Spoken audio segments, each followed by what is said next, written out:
My name is Jason. And my name is Judd. And I'm Rich. And this is a comic strip AP Debrief of Sorcerer. So guys, congratulations on finishing up your AP, the pioneer comic strip AP, right? It was the first one, at least the first one under the official comic strip AP banner. Just at the outset, before we begin the discussion, I will say that I absolutely loved it. I loved it. It was so, I mean, I'm not even kidding. It was an entertainment. Like, it felt like watching good TV. Like, that's how it felt when I was listening to it. I knew that I was going to get a certain level of story. I knew I was going to get a certain level of like audio stuff. I knew I was going to get some really excellent GMing and play. It was just, I think in terms of like laying out a marker for what this comic strip AP project can be, I think you guys did a really fantastic job. So just at the outset, good job. Oh, thank you. Thank you. Wow. Blushing. Now, and now I'm going to ask, are you guys proud of how it turned out? Let me lead off, Judd, because, you know, as a GM, I want you to have a final say. Go. I am. I'm real proud of the game that came out of this. I really went into it with hopes that, okay, Judd's going to run a game for me, and other people get to listen. And so I won regardless, because Judd's an amazing GM. Sorcerer is a cool game. And it's a game that I've had on my shelf, and I'll be honest with you, like, I sold the game because I never got it to the table, and then I rebought it in PDF when the annotated came out. And so when Judd seemed interested in comic strip AP, I was like, yep, I'll hit it. Whatever you need, man, to make this happen. It was really worth the effort of editing to get this out there for people to listen.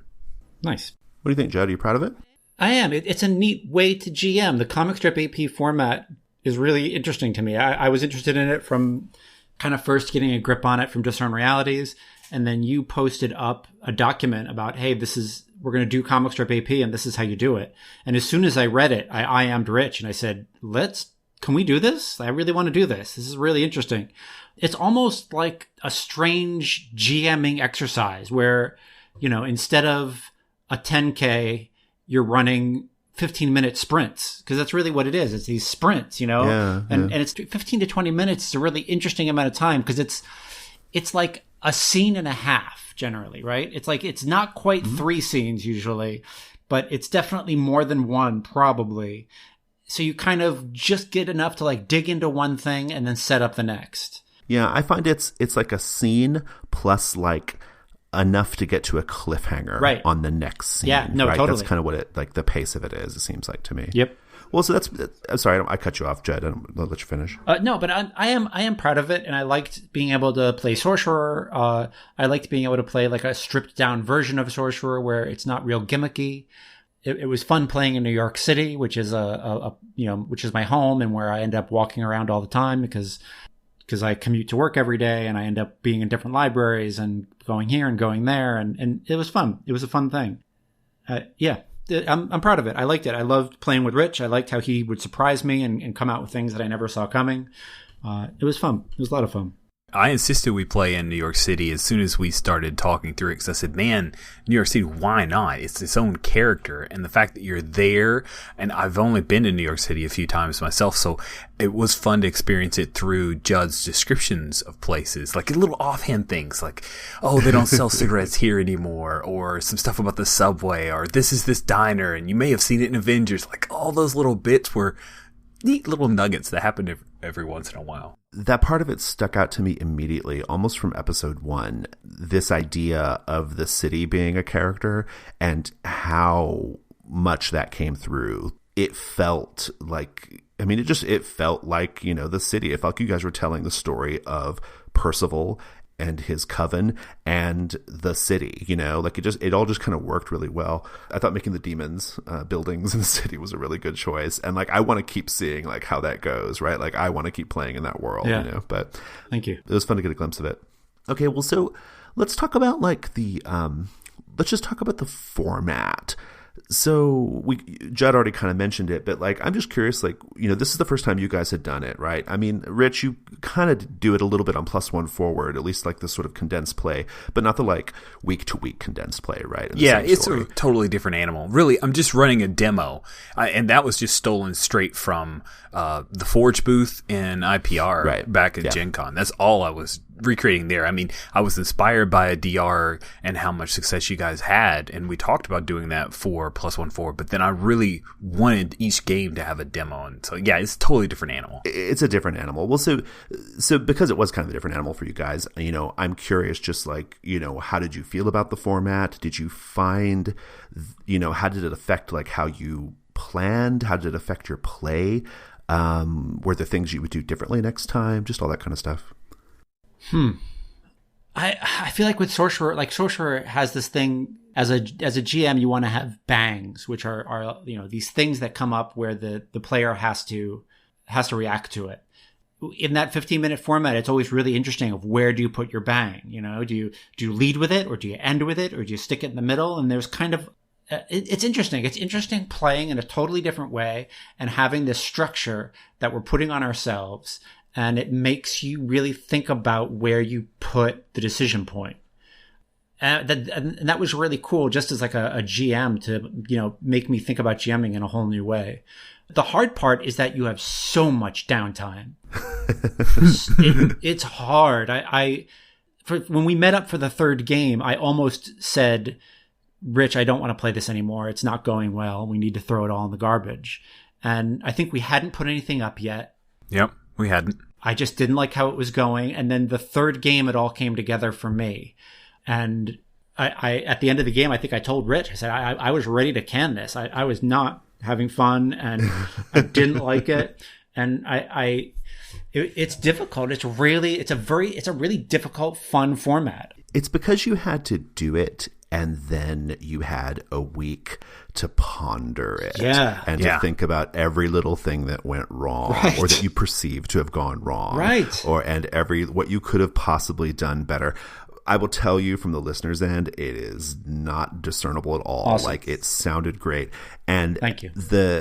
What I believe to be the strength of the format, and I thought this when we were originally conceiving this idea, and I continue to believe it, is that extra time allows you to think a lot about how you sound on the mic. It allows you to make corrections and adjustments as needed. Instead of like doing 2 hours where you keep doing a particular verbal tick or whatever, you can catch it, right? And so that in the next 15-minute segment, you can eliminate little tiny things. It allows you to think about your story. Yeah. I'd be curious to get your perspective here in a second, Rich, as a player, because I haven't been a player yet in any of these comic strip APs. Right? You just don't play. I mean, I don't play. I know, but but as a GM, like, I find that I marinate in the setting in that week, right? Like, I'm thinking about it. I'm just thinking about it, and like, I'm just constantly building up my arsenal of like stuff, so that when I do sit down to do it, I feel really on point, like I feel like really, really on point. And I think that was true of you too, Judd. Like, I could tell, like, it was sharp. I know you're a great GM, Judd, but I feel like there were certain little touches, certain little, like Rich said, certain little, like, just little added things, and certain little types of characterization that I just don't think would have happened like on the fly in a solid like hour or 2 hours of RP, Yeah, I don't know. It definitely makes you think about it. I mean, if you spend 3 minutes with an NPC ranting about something, that's 3 out of 15 or 3 out of 20 of your game. It's a huge portion. It is. You really have to think about every note that you blow out of your horn, because you don't get many. It's cool. I like anything that makes me think about gaming in a different way, and this is a cool way to do it. I really like that. I like the way it worked, and it's interesting to listen to it, and then it's a month of play, a month of, and really an hour of play before people start listening to it. And then you get reactions, and then it's just an interesting cycle. The way it cycles through is really neat. Yeah. And do you get a die roll in that 15 minutes? Like, I would get really antsy if we didn't get a die roll in. And Rich was always like, Judd, it's okay. And I'm like, no, we need to roll I'm just going to say no, so we have to roll dice. Right. But sometimes it just didn't happen. And, you know, if you think about, you know, your table, like sometimes, 15 minutes totally go by where you don't roll dice. Like, that's okay. Absolutely. Yeah. I just needed to, I needed to relax a little bit and I don't know. It's interesting. It just maybe, you know, I could see you working through it in the beginning, especially on your blog. Like, I could see you the blog post you did like towards the beginning of the AP.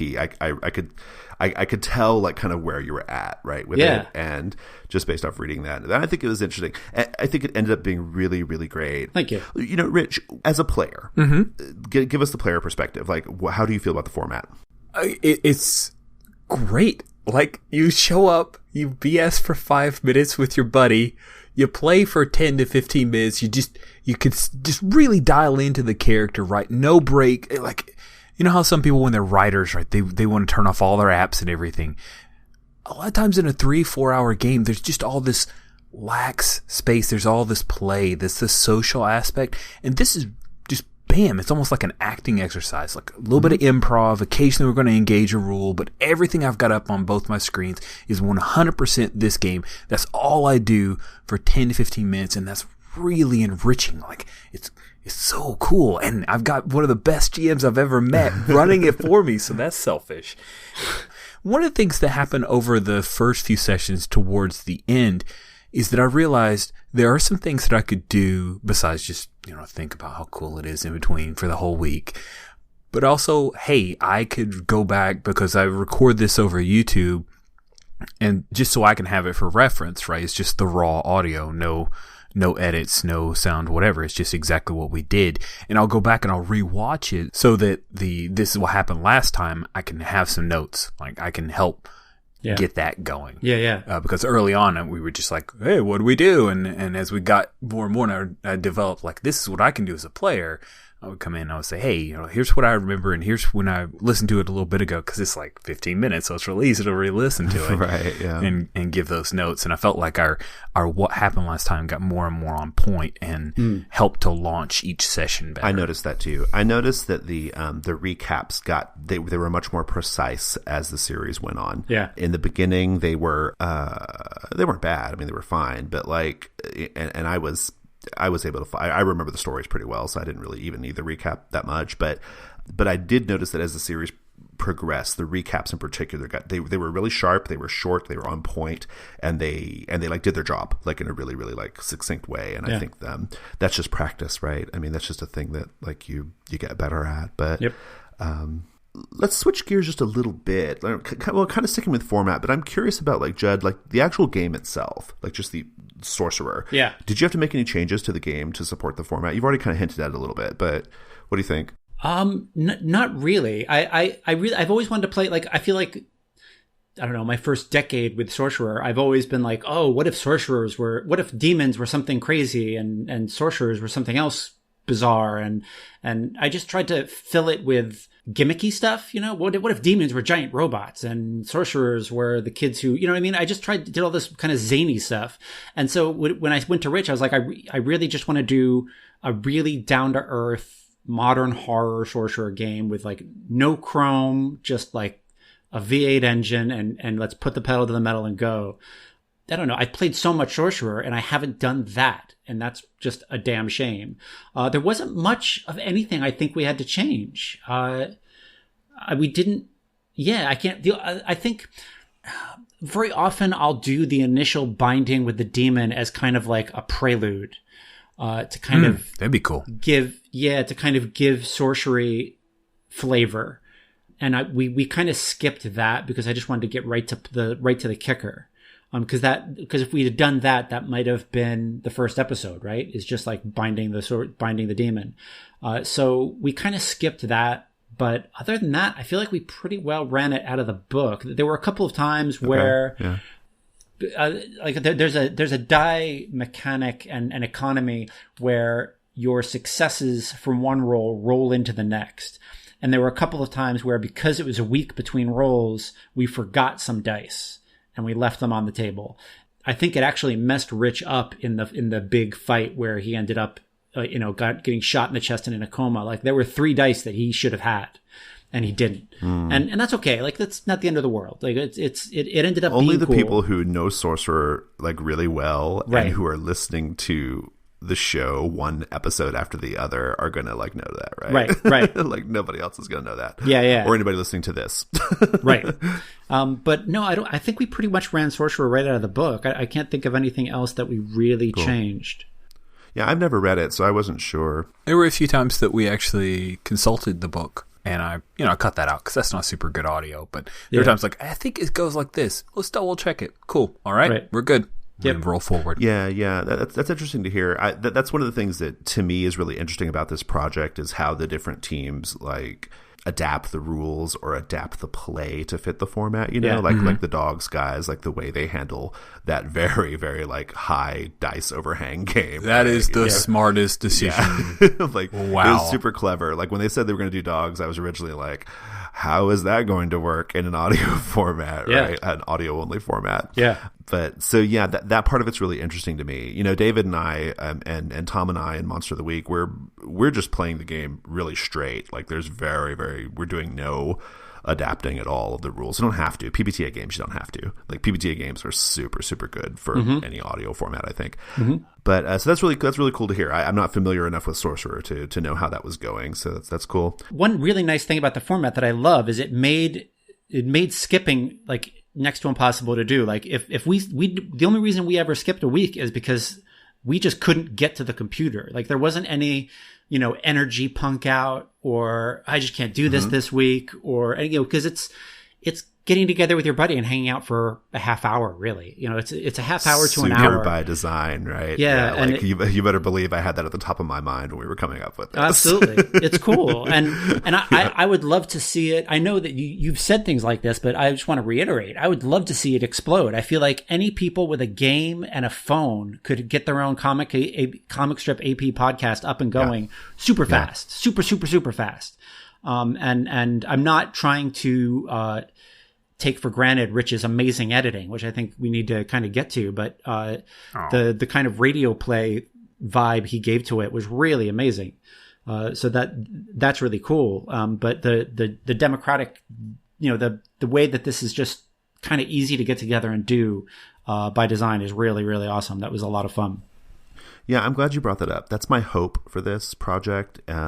I don't mind. I'm glad we're having these sort of like bigger picture conversations. I probably wouldn't have this conversation with a team that didn't have Rich, right? Because Rich is so important to the project in terms of like just conceiving it and stuff. But no, like in a big picture sense, my long-term hope is I want this just to be a thing, like I would love for this just to be a platform of that people engage with and do their own thing with, because I do think it's pretty easy to do. I can only speak to it from the game playing and game running part of it. I haven't done any of the editing on my other ones, but it's easy for me to fit in. I'm a really busy person, but it's still really, really easy for me to like, set aside, 20 minutes every week to get in there and do it, And so, I that's my hope. That's like my big picture hope for this.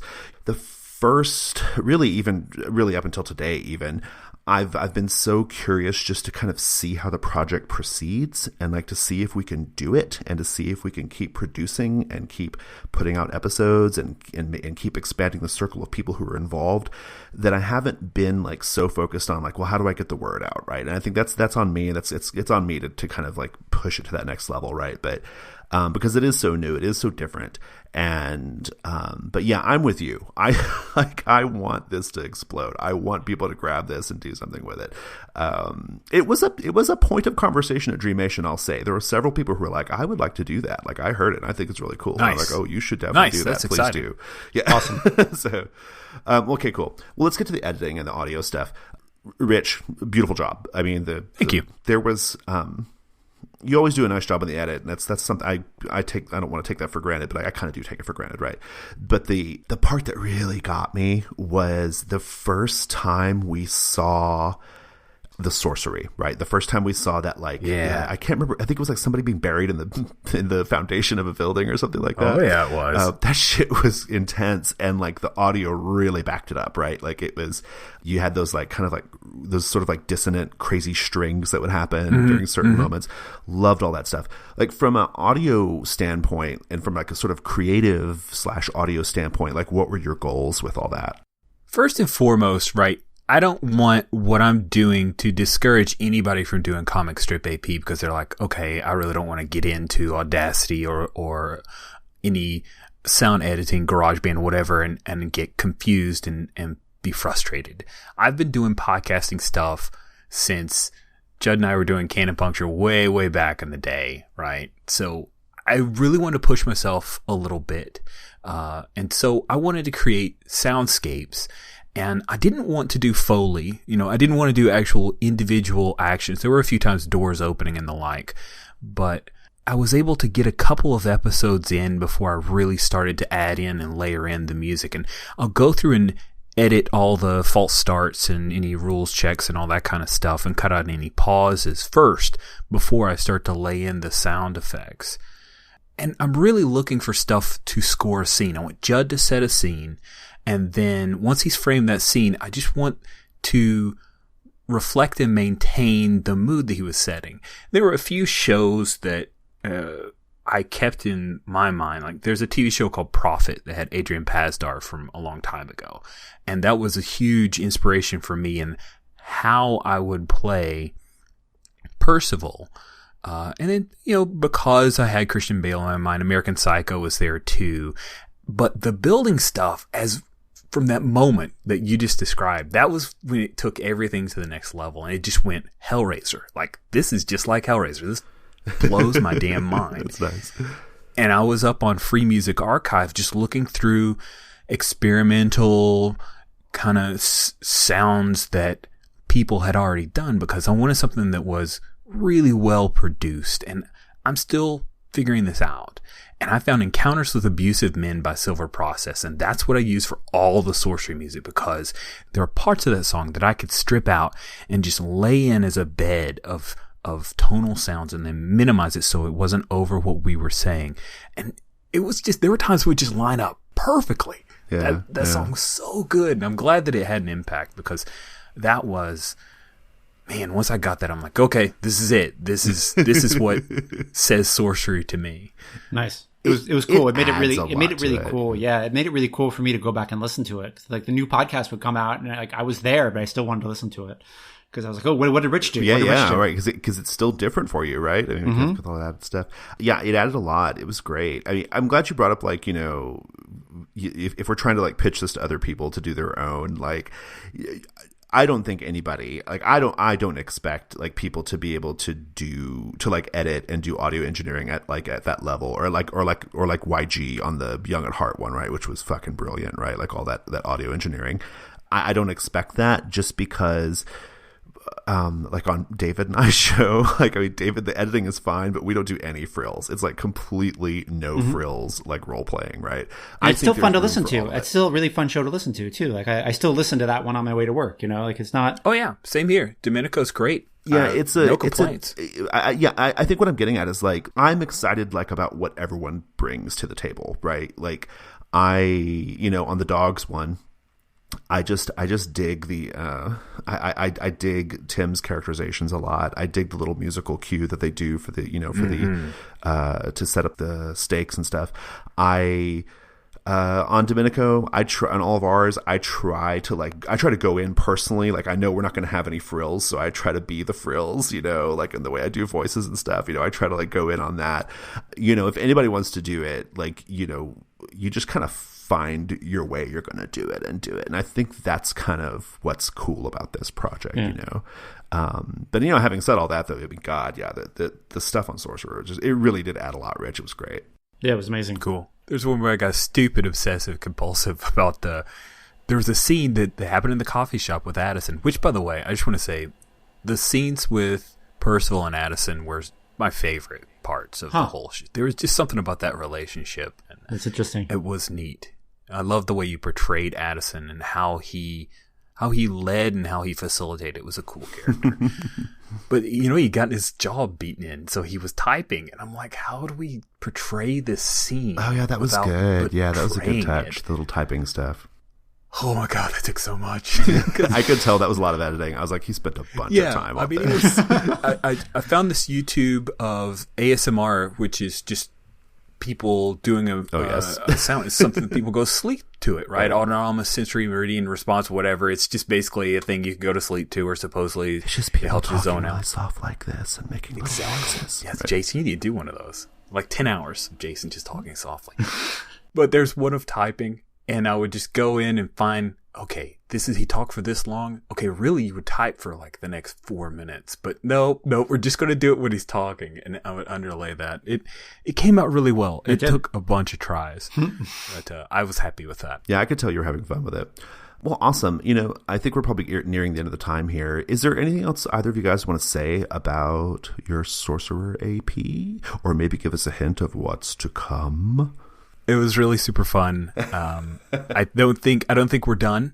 I don't think Percival's story's over with, although, the last episode, you haven't even heard it yourself. I haven't heard Jason, it. Yeah, I haven't actually full disclosure, I haven't heard episode 12 yet, listeners. So I've heard the first 11, but not the finale. So I'm intrigued. Yeah, I think we need to go back and find out what's going on with Percival. Do we want to say what the next game is, Rich? Do you want to? Yeah. Do it. The next game is going to be a Burning Wheel game set in Greyhawk. And Rich is playing a war wizard. He started off making a really wimpy, bookish wizard. And I was like, Rich, am I going to kick your ass again? Like, people, like, really? You're going to make me kick your ass again on a game? So he was like, you're right. I'm making a badass. So he made kind of a badass wizard. And yeah, it's interesting. It's fun to play. It's fun to play a fantasy game and just a really kind of Greyhawk, Gygaxian, Gonzo fantasy that is. And I figure, knowing Burning Wheel, I figure about 30 years of comic strip AP, and we should be just about done with that one, and then we'll get back to Percival. Yeah, I know. Yeah, about 30 years. Guys, I went gray. Oh, I was just about to say, listeners, I've heard the first 18 episodes. Rich's character is going to be really cool.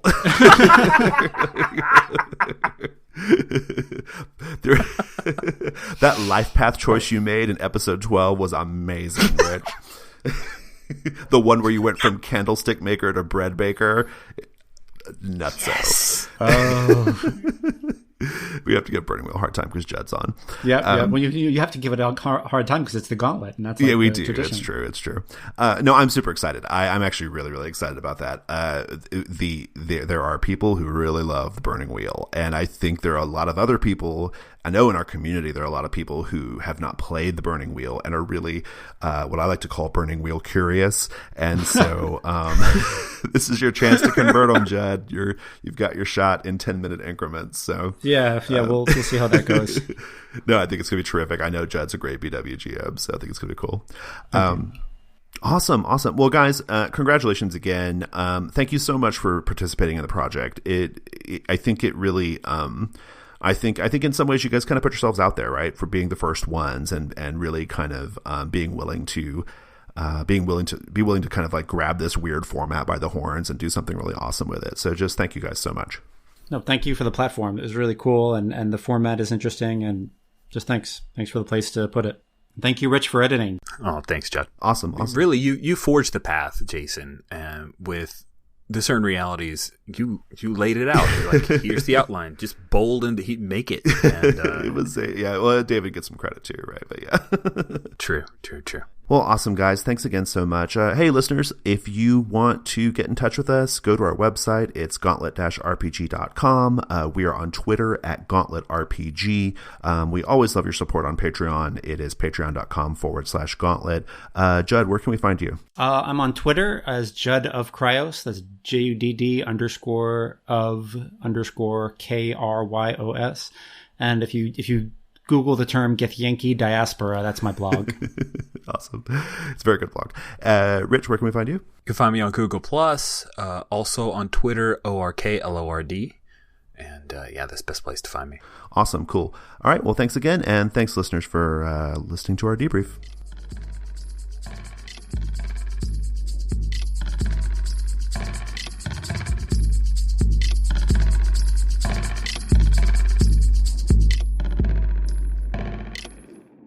Hi, this is Jason from the Gauntlet Gaming Community. If you enjoyed this episode of Comic Strip AP, please consider supporting the Gauntlet on Patreon. Our page can be found at patreon.com/gauntlet.